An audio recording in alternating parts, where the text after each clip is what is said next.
L'Europe en question sur Radio VFM avec le créant Europe Direct et Nicolas Beaumelin qui nous a rejoint au micro de Radio VFM aujourd'hui. Bonjour Nicolas. Bonjour. L'Europe en question, c'est les idées reçues sur l'Europe que l'on développe, donc non pas les idées reçues, mais plutôt les contre-propositions sur ces idées, l'explication donc sur ces idées souvent reçues. Et là, on va évoquer la lutte contre le terrorisme aujourd'hui, Nicolas. Oui, oui, tout à fait. Ça fait plusieurs semaines qu'on essaye de discuter fake news un peu Voilà. sur l'Union européenne. On a parlé de l'économie, de l'environnement, et puis la dernière fois, on s'est un petit peu attardé sur donc, les institutions de l'Union européenne. Pour cette dernière chronique sur les idées reçues sur l'Europe, on a décidé de parler effectivement de la lutte contre le terrorisme, qui est un sujet qui revient régulièrement au niveau européen, et puis dans les débats en politique nationale aussi.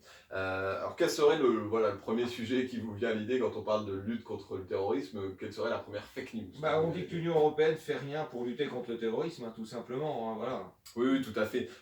On l'entend beaucoup, on l'a entendu notamment lors de la dernière campagne, alors que pourtant la lutte contre le terrorisme est une priorité absolue pour l'Union européenne et ses États membres.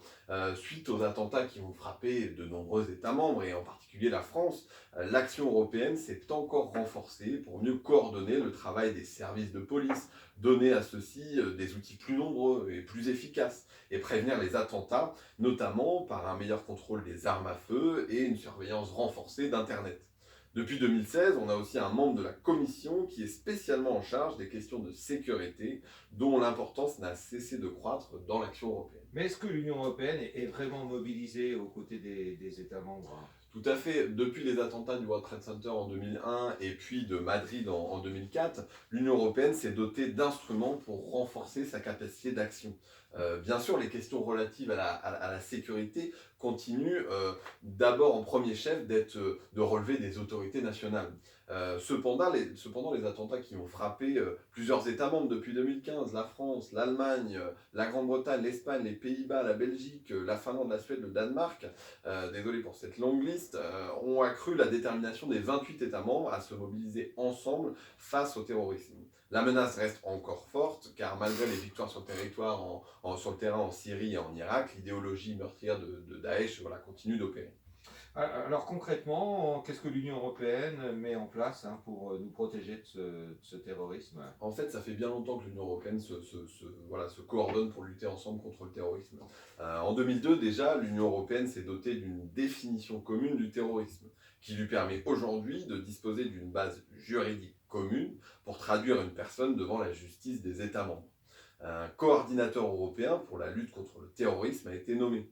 En plus, le mandat d'arrêt européen, depuis 2002, permet d'accélérer le transfert de suspects d'un pays à l'autre, ce qui représente un progrès considérable. On peut prendre l'exemple, par exemple, de Salah Abdeslam, qui avait été le suspect lors des attentats de novembre 2015 en France. Il a été remis par la Belgique à la France en seulement 2 semaines. En comparaison, il avait fallu plus de 10 ans de procédures complexes pour que le Royaume-Uni accepte l'extradition en France de Rachid Ramda, l'un des auteurs de l'attentat du RER Saint-Michel en 1995. De même, il est désormais possible de mettre sur pied des équipes communes d'enquête rassemblant des enquêteurs de plusieurs pays pour mener ensemble des investigations.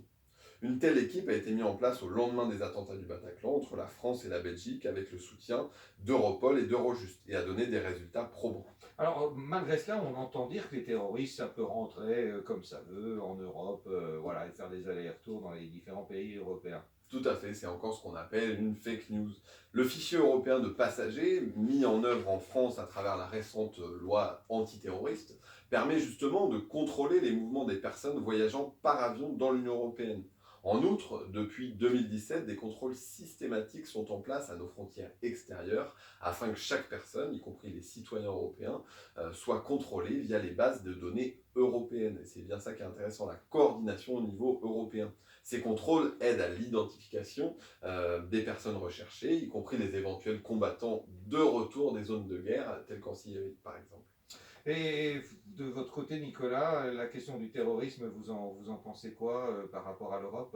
Voilà, au-delà de mon avis personnel, je pense qu'il est important de rappeler la différence entre le statut de réfugié et le statut de migrant économique ou climatique.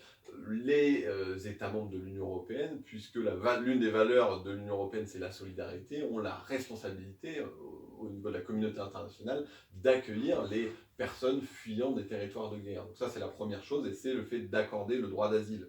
Après, il y a une autre chose, c'est le fait que les États, au niveau européen, ont la responsabilité de se coordonner, de se soutenir. La solidarité, c'est vis-à-vis de ces personnes, ces réfugiés, mais c'est aussi entre les différents États membres. Quand l'Italie, par exemple, a un afflux important de migrants, les autres États membres gagneraient effectivement à se coordonner un petit peu plus et à se soutenir pour l'accueil de ces migrants. En tout cas, je conclurai en disant que la solidarité est l'une des valeurs fondamentales de l'Union européenne. Merci Nicolas, toutes ces précisions. À bientôt pour parler Europe sur Radio VFM. À bientôt.